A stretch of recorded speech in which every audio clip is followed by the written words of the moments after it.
It's hard to believe that this generation of the Jeep Wrangler is over half a decade old, but it is, and it was time for some updates, especially with the return of the Ford Bronco. Jeep debuted the 2024 Wrangler here at the 2023 New York Auto Show, and it's got those updates we were looking for. There's some refreshed looks, upgraded off-roading equipment, especially for the Rubicon trim levels. There's also better safety tech and improved interior tech as well across the lineup. So let's check it out and see what makes it new. Part of the visual changes are new wheel designs across the Wrangler lineup, but the big change is in the grille design. You get the same iconic 7-slot grille theme, but the pieces are a little bit better defined. The grille mesh looks a little different. The headlight assembly is a little different. I thought in photos it looked a little bit like the Speed Buggy cartoon, and I was a little wary of it, but in person, looks fine, still looks like a Wrangler. Jeep didn't screw up anything here. One of the biggest upgrades for Rubicon models is the factory available 8,000-pound Warn winch, which will help you out in case you get in trouble or any of your buddies get in trouble. The most significant upgrade for the 2024 Wrangler Rubicon, however, is the new Dana 44 full float rear axle. It's far more robust than previous model years' rear axles, and in addition to that, it is also upgrading the towing capability of 2-liter 4-cylinder and 3.6-liter V6 equipped Rubicons to 5,000 pounds from 3,500. Now, I'm not sure I'd want to tow 5,000 pounds with a Wrangler Rubicon, but hey, you can now.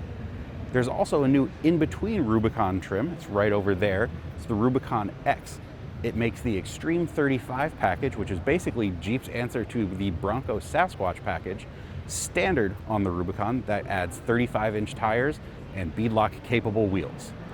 The Willys trim level also gets some off-road upgrades of its own, including new larger 33-inch tires instead of 32 inches, standard rock rails, standard heavy-duty electrical and tow packages, a True-Lock rear locker, and Selec-Track full-time transfer case. A more welcome upgrade for us, especially after our investigation a few years ago, is the addition of standard first and second row side curtain airbags to the Wrangler. It didn't used to have them and was in fact exempt from federal law requiring them, but the Bronco has them, and that was always a point of pride for the Bronco. So now they're here, but overall doesn't look that different and adds a lot of welcome safety protection, which hopefully we'll never have to test. Jeep is also updating some safety tech in the Wrangler, with forward collision warning and adaptive cruise control now standard in the Sport S and above. Blind spot warning is also more widespread in the Wrangler lineup. It's standard on some higher trims and then available on the Sport S and above. And speaking of the Sport S, that's now the lowest trim level where you can get the 4xe plug-in hybrid powertrain, making that a little bit more affordable and generally accessible. And the 4xe now includes a power box feature, which has 4 120-volt outlets to use the battery pack to charge external devices. The biggest news inside the Wrangler from a tech perspective is the new 12.3-inch touchscreen display running Uconnect 5. It's standard across the Wrangler lineup, so regardless of which trim level you get, you're going to get a nice big screen with wireless Apple CarPlay and wireless Android Auto. Otherwise, there's a new look to the instrument panel, but the interior layout is broadly the same.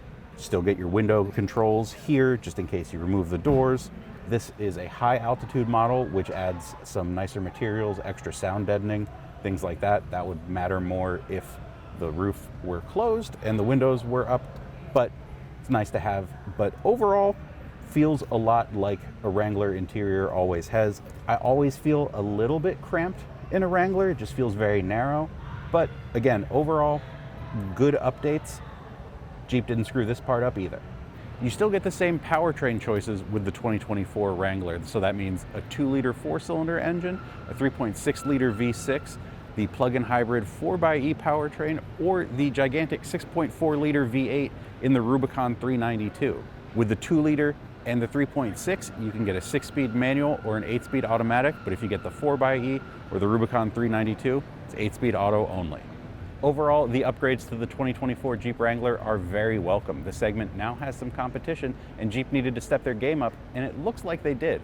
We're looking forward to driving it and testing out all those upgrades. Except for those side curtain airbags, we really don't ever want to see those. For more on the 2024 Jeep Wrangler and all the latest here from the 2023 New York Auto Show, be sure to head to cars.com. And if you like this content, be sure to like, subscribe, and turn on notifications for all the latest from our channel.